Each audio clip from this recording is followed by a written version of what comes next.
अस्सलाम वालेकुम जी, लंदन से गुड मॉर्निंग। कैसे हैं आप? खैरियत से हैं? सबसे पहले तो ये कि फ़ौजी अफसर जो हैं पाक फ़ौज के, उनके ख़िलाफ़ दुश्मनाम तराजी गालम गलोच का सिलसिला जो है वो रुकने में नहीं आ रहा। और टॉप ट्रेंड्स जो हैं वो ट्विटर पे जो चल रहे हैं, इस्तीफ़ा 2 तक तो आदमी कोट कर सकता है, उसके बाद जो नीचे जो बातें हैं वो आदमी कोट भी नहीं कर सकता। और मैं आपसे गुजारिश करूं कि ट्रेडिशनली आर्मी के जो पॉलिटिकल रोल के ख़िलाफ़ लोग हैं उनको भी ये दुश्मनाम तराजी गालम गलोच अच्छी नहीं लग रही, लेकिन ये हो रहा है। सिलसिला जो है ये रुकने में नहीं आ रहा।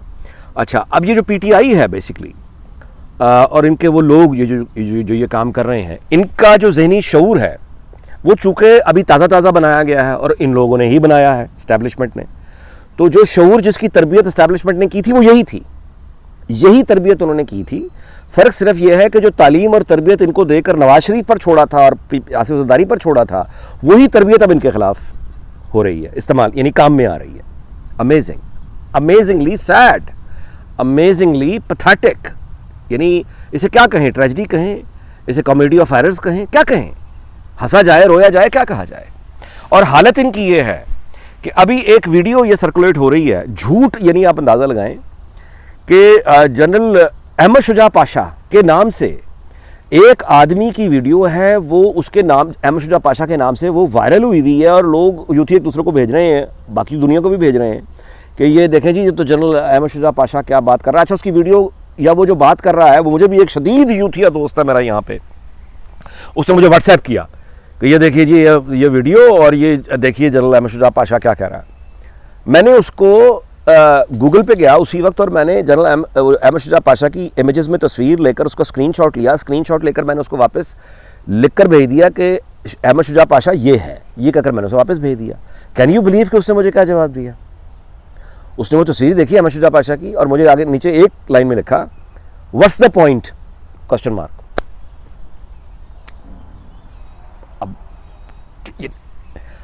और मैंने उसको फिर वजाहत की, मैंने कहा भाई आपने मुझे वीडियो भेजी है इस दावे के साथ कि ये जनरल अहमद शुजा पाशा है, मैंने आपको उसका इमेज भेज दिया, ये जनरल अहमद शुजा पाशा नहीं है, ये है मेरा पॉइंट। ये नहीं, आप अंदाज़ा लगाएं। वो वीडियो तो खैर मतलब है कि वो वीडियो वो जो आदमी बैठा हुआ बात कर रहा है उसको तो देखकर यही समझ नहीं आती कि ये मर्द पैदा हुआ था या बाद में कोई सर्जरी करवा के ये बंदा बना है। मतलब उसको समझ, यानी उसकी बात कौन सुने, उसकी वीडियो कौन सुने। अच्छा, ये हमारे जितने भी यूथिया दोस्त हैं ये जो वायरल कर रहे हैं अहमद शुजा पाशा की तस्वीर के साथ, इसका मतलब है कि इनके पास स्मार्टफोन मौजूद है। स्मार्टफोन मौजूद है तो व्हाट्सएप मौजूद है, व्हाट्सएप मौजूद है तो फिर कनेक्टिविटी, इंटरनेट कनेक्टिविटी मौजूद है, वो भी मौजूद है तो फिर इसका मतलब गूगल खुलता ही होगा ना, फोन पे खुलता ही होगा। और यार मेरे भाई, आपके पास एक इस तरह का दावा आया है, उस गूगल जिस पे जाके आप देखते हैं कि मैं इंग्लैंड से ज़्यादा बेनिफिट कैसे ले सकता हूँ, मैं टैक्स कैसे चोरी कर सकता हूँ। अच्छा, ये जो आप कहें गुर्बत के हाथों मजबूर को बच्चियों की तस्वीरें गैर अखलाकी मैं कहाँ देख सकता हूँ, गूगल करते हैं ना ये सारी कीमती आप मामलात। गाली नवाज शरीफ को देनी है, गूगल करते हैं। जरदारी को गाली देनी है, गूगल करते हैं। आजकल चूंकि अस्करी कहते तो को बहुत गालियाँ देनी है तो वो भी गालियाँ लिख के नाम वो भी गूगल करते हैं, कोई नई गाली समझ आ जाए। और इन तमाम गालियों, फ्रॉड और इन तमाम चीज़ों के साथ गूगल जो आपकी अहम दिलचस्पियाँ हैं, उन अहम दिलचस्पियों के साथ माशाल्लाह नमाज के औकात भी आप देखते होंगे, क्योंकि नमाज तो पढ़ते ही होंगे आप, क्योंकि मतलब है इस तरह के माशाल्लाह वो दोगला। तो वो जो गूगल आप करते हैं कि मैंने बेनिफिट ज़्यादा से ज़्यादा कैसे लेने हैं, टैक्स कैसे चोरी करना है, पैसा कैश यानी पाकिस्तान चोरी करके कैसे भेजना है, पाकिस्तान में मैंने कैसे फ्रॉड करना है, इन कीमती मामूलात के लिए जो आप गूगल का इस्तेमाल करते हैं फ़ोन पर मेरे भाई, उस पर कभी इस तरह की जो खबर आया करे उसको भी गूगल कर लिया करो। फॉरवर्ड करने से पहले, दावा करने से पहले, को बात करने से पहले देख लिया करो ये जो चीज़ आई है ये तो दस्तयाब है ना गूगल पे। इतना भी तरद्दुद नहीं है। इमरान खान ने जो जुल्म किया और खुद इस्टेब्लिशमेंट ने जो जुल्म किया वो ये किया कि लाइल्मी से लोगों को इल्म की तरफ आप लेके जाते हैं। इन्होंने लाइल्मी से पकड़ा और जहालत के ऐसे नीचे फेंका, ऐसा नीचे फेंका जिसकी अब ये कीमत दे रहे हैं।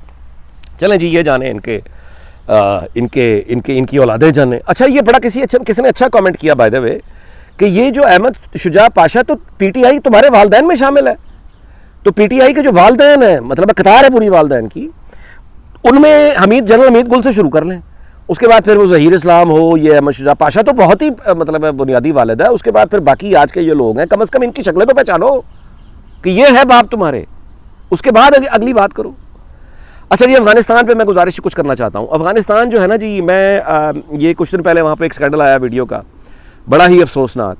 टूटे फूटे खैमों की वो दुकानें जो एक आबादी की हालत है पूरे मुल्क की, वहाँ पे 15-15, 13-13, 14 साल की बच्चियाँ जाके जिनके पास पैसा गुर्बत ने बर्बाद कर दिया है, तो वो 20 अफगानी, 25 अफगानी, यानी 20-25 रुपये, 10, 15, 25, 50 रुपये की जो चीज़ें, आर्टिफिशियल ज्वेलरी, ये छोटी बालियाँ बच्चियों की जो होती हैं, ये इस तरह की चीज़ें लेने के लिए वो जाती हैं बच्चियाँ।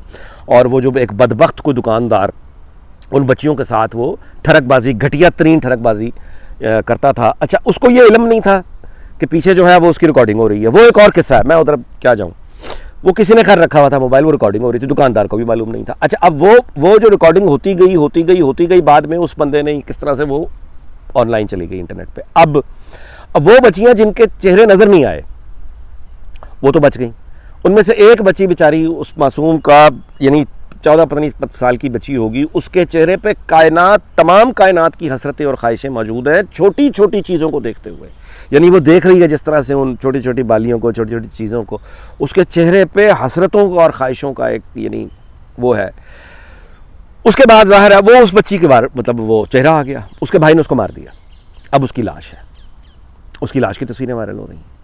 अच्छा, एक फीमेल जर्नलिस्ट वहाँ गई अभी इंटरव्यू करने के लिए, उन माओं को जो बच्चे बेच रही हैं उनको इंटरव्यू किया। तमाम माओं ने कतार में खड़े होकर कमीज़ उठा के दिखाया, सर्जरीज हुई हुई हैं सबकी, उनके गुर्दे बेच चुकी हैं। वो एक एक गुर्दा यानी जो बेच सकती थी वो बेच चुकी हैं। उस बेच के जो उन्होंने कीमत मिली गुर्दे की, उससे वो 3 महीने, 4 महीने, 2.5 महीने गुजर चुके हैं। अब जिस्म में बेचने के लिए कुछ और है नहीं, तो अब इसलिए बच्चों को बेच रही हैं कि खरीदने वाला जो भी सलूक करेगा कम से कम खाना तो खिलाएगा, मेरे पास तो भूखे मर जाएंगे। ये हालत अफगानिस्तान की है। ऊपर से ज़लज़ला भी आ गया, 1000 बंदा मर गया। अब खैर हम तो खुद ज़ाहिर है कि फ़कीर फाका हैं, लेकिन जो भी हो सकता है हुकूमत पाकिस्तान कर रही है और इंशाल्लाह करेगी, करना चाहिए, लोगों को भी करना चाहिए, सारी दुनिया को करना चाहिए। यहाँ इंग्लैंड में भी अपील्स हो रही हैं, लेकिन हमारे लिए कम से कम ये, अब वो सारे के सारे लोग पाकिस्तान में बैठ के, ये जो अखबारों में, टेलीविज़न में, ये मुल्ला अंसार अब्बासी और ये मकबूल कज़ाब, ये मुल्ला हारून रशीद, ये सारे और ये सारी शऊर और ये सारे सोच जो इनके आने की दुआएं मांगा करते थे, इस्टेब्लिशमेंट के अंदर जो लोग बैठ के तालिबान के लिए एफर्ट कर रहे थे कि तालिबान टेक ओवर कर लें, तालिबान टेक ओवर कर लें, तालिबान एक दफ़ा अफगानिस्तान पर टेक ओवर कर लें, अमरीका चला जाएगा, उसके बाद हमारी मौज हम आज़ाद हो जाएंगे। मज़े आ गए। अब गुलामी की जंजीरें टूट गई। इमरान खान ने जो फतह का जश्न मनाया था, ये हो रही है, ये नहीं, इस मजहब के नाम पे तालिबानी इस्लाम जो वो लेकर आए हैं, उसके नतीजे खुशहाल अफगानिस्तान के नताइज ये हैं। अब उन लोगों को पहचाने जो ये उनको दावत दे रहे हैं तालिबान को कि आओ पाकिस्तान पर हमला करो, लोग तुम्हारा इंतजार कर रहे हैं। ये लिख चुका है और ये मकबूल कज़ाब छापा है हमारे मुल्क में छपने वाले एक्सप्रेस अखबार में, उसका कॉलम उसने छापा है कि आओ तालिबान, आओ पाकिस्तान पे कब्जा करो। तो ये है अफ़गानिस्तान और ये है वहाँ के हालात। और उन लोगों को अब आप देख लें जो ये लाना चाहते हैं, इनमें से किसी को शर्म आई? कोई कनाडा बैठा है इनका हमायती, कोई दोहा बैठा है, कोई अमरीका बैठा है, कोई यूरोप में बैठा है, कोई पाकिस्तान बैठा है। अफ़गानिस्तान को जा नहीं रहा। अब जाओ ना, जो हल उनके लिए आपने आइडियलाइज किया था वही हल फिर अब क्या हुआ? भागे क्यों? मतलब है मज़हब के नाम पे इस कदर बर्बरियत हो रही है वहाँ, और उसके असरात। अच्छा, इसके साथ ये फ़ौजी अड्डों का अब आप लगा लें, दोबारा से कहानी आ गई है। फ़ौजी अड्डे देने हैं अमेरिका को या नहीं देने हैं? मोहसिन दावड़ पार्लियामेंट में खड़े होकर वार्न कर चुका है कि पाकिस्तान की रियासत अब मुतहम्मिल नहीं है और इस तरह के तजुर्बे की। उसी तरह के लोग दोबारा वहाँ रिपोर्ट्स आ गई हैं कि घूमने फिरने लग गए हैं और टारगेट किलिंग कर रहे हैं उन तमाम लोगों को जो कि तालिबान की तहरीक की हिमायत नहीं करते, सेकुलर हैं, जमहूरियत पसंद हैं, नॉर्मल हैं, यानी उनको गोलियों को निशाना बनाया जा रहा है।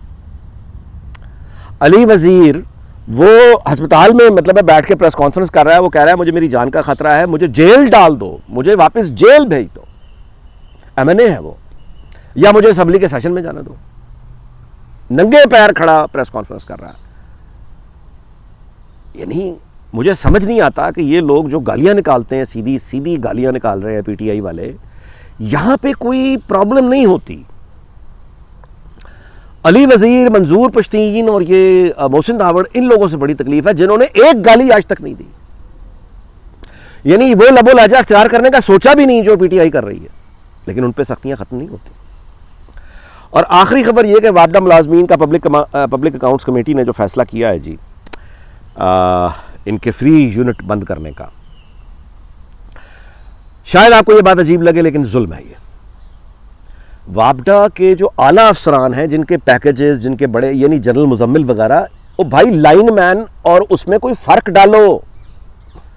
एक लाइनमैन वापडा का जिसकी इंश्योरेंस ही कोई नहीं है, जो खंभों पे चढ़ रहा है, जिसकी लाश लटकते हुए इस्लामाबाद में मैंने देखी है। इस्लामाबाद क्लब से मैं निकला, लेफ्ट पे ऐसे सड़क पे जा रहा हूं तो मैंने देखा एक लाश झूल रही है। वो अपना वो लाइनमैन, वो वापडा के उसको करंट लग गया, उसकी लाश झूल रही थी तार के साथ। फिर कुछ देर बाद ज़ाहिर है 15-12 मिनट के बाद कोई एम्बुलेंस आई और चीज़ें आई, उसकी लाश को उतारा। झूल रही थी लाश उसकी लाइनमैन की। इस तरह से ये लोग आंधी में काम करते हैं, तूफान में काम करते हैं, कोई इनको प्लॉट नहीं इनको मिलना होता, मामूली तनख्वाह होती है। और यार एक बिजली अगर वो ले लेते हैं, वो बंद कर दी। अच्छा, जो बिजली चोरी हो रही है, वो चोरी किसने रोकनी है? अगर आपने उनकी वापडा मुलाजमीन की बिजली बंद करनी है तो लाइनमैन और जो लोअर स्टाफ है उनके साथ कंडीशन करके उन्हें कह दें कि ये तुम्हारा इलाका है, अगर तुम्हारे इलाके में बिजली की ये चोरी बंद ना हुई फिर हम तुम्हारे फ्रीज यूनिट बंद कर देंगे, या तो ये करो। और या फिर वो सारे एमएनएज और एमपीएज जो इन वापडा के मुलाजिम को पकड़ ऊपर से, यानी इनको खतरनाक नजर आएगी, धमकियां देकर कहते हैं कि ये कच्ची आबादी है, यहाँ बिजली का तुमने देनी है डायरेक्ट, खबरदार बिल लेने। उसका वोट बैंक है कच्ची आबादी, एमएनए का या एमपीए का। लाहौर में इस तरह की आबादियां मौजूद हैं, झुग्गी आबादी है पूरी की पूरी, वहां से फ्री बिजली जाती है। एमएनए जो है उसने मना किया हुआ है क्योंकि उसका वोट बैंक है, वो कह रहे डायरेक्ट बिजली लेने दो, बिल नहीं देते ना दो। तो खराबी का ये क्या तरीका है कि आपने सबके मुफ्त बिजली बंद कर दी? एक तरफ से लोड शेडिंग है, 8 घंटे जो आदमी सोता नहीं है उसने अगले दिन जाके हर जगह लड़ना ही होता है। वापडा वाले हैं, चलो इनके पास ये था कि बिजली कम से कम आ रही है, अब इनको भी आपने उस तरफ उसमें, यानी जो बिफरा हुआ एक हजूम है उसमें आप इजाफा कर रहे हैं, उसे कम नहीं कर रहे हैं, और भी लोग उठाए और उस बिफरे हुए हजूम में डाल दिए ताकि ये सारे मिलकर इकट्ठे होकर हमें मार दें। तो मार देंगे, ये लोग मार देंगे जो आप कर रहे हैं। ये सारी की सारी हुकूमत मिलकर जिस तरफ लेके जा रही है, ये तो मतलब चॉइस ही कोई नहीं छोड़ रहा है अवाम के पास। तो ठीक है, भुगते फिर, हम तो यही कह सकते हैं भाई, इससे ज़्यादा तो इख्तियार तो हमारे पास नहीं है। अच्छा जी, इस दुआ के साथ कि अल्लाह ताला पाकिस्तान को, उसके हमसायों को, सबको शाद और आबाद रखे, अमेरिका बरतानिया समेत। आपसे अगले वीडियो में मुलाकात होगी। अपना बहुत ख्याल रखिएगा। अल्लाह।